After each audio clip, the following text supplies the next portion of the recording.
కొలస్సీయులకు రాసిన పత్రిక 3వ అధ్యాయం. మీరు క్రీస్తుతో కూడా లేపబడిన వారైతే పైనున్న వాటినే వెదకుడి, అక్కడ క్రీస్తు దేవుని కుడిపార్శ్వమున కూర్చుండి ఉన్నాడు. పైనున్న వాటి మీదనే గాని భూ సంబంధమైన వాటి మీద మనసు పెట్టుకొనకుడి.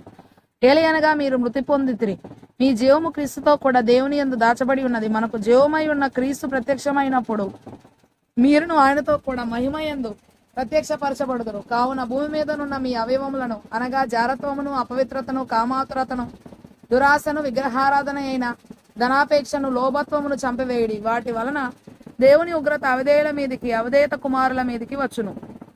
పూర్వము వారి మధ్య జీవించినప్పుడు మీరును వీటిని అనుసరించి నడుచుకొంటిరి. ఇప్పుడైతే మీరు కోపము, ఆగ్రహము, దుష్టత్వము, దూషణ, మీ నోట బూతులు అని వీటిని అన్నిటిని విసర్జించుడి. ఒకరితో ఒకడు అబద్ధం ఆడకుడి. ఏలయనగా ప్రాచీన స్వభావమును, ప్రాచీన పురుషుని దాని క్రియలతో కూడా మీరు పరిత్యజించి జ్ఞానము కలుగు నిమిత్తము దానిని సృష్టించిన వాని పోలిక చొప్పున నూతన పరచబడుచున్న నవీన స్వభావమును ధరించుకొని ఉన్నారు.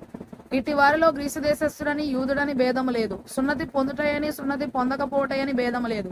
పరదేశీ అని, సిదియనుడని, అనాగరికమైన ఒక జనము, దాసుడని, స్వతంత్రుడని లేదు గాని క్రీస్తే సర్వమును, అందరిలో ఉన్నవాడునై ఉన్నాడు. కాగా దేవుని చేత ఏర్పరచబడిన వారును, పరిశుద్ధులను, ప్రియులనైన వారికి తగినట్లు మీరు జాలిగల మనస్సును, దయాళత్వమును, వినయమును, సాత్వికమును, దీర్ఘశాంతమును ధరించుకొనుడి. ఎవడైనా తనకు హాని చేసనని ఒకడు అనుకొనిన ఎడల ఒకరినొకడు సహించుచు ఒకరినొకడు క్షమించుడి. ప్రభువు క్రీస్తు మిమ్మను క్షమించిన లాగున మీరును క్షమించుడి. వీటన్నిటిపైన పరిపూర్ణతకు అనుబంధమైన ప్రేమను ధరించుకొనుడి. క్రీస్తు అనుగ్రహించే సమాధానము మీ హృదయములలో ఏలుచుండనీయుడి.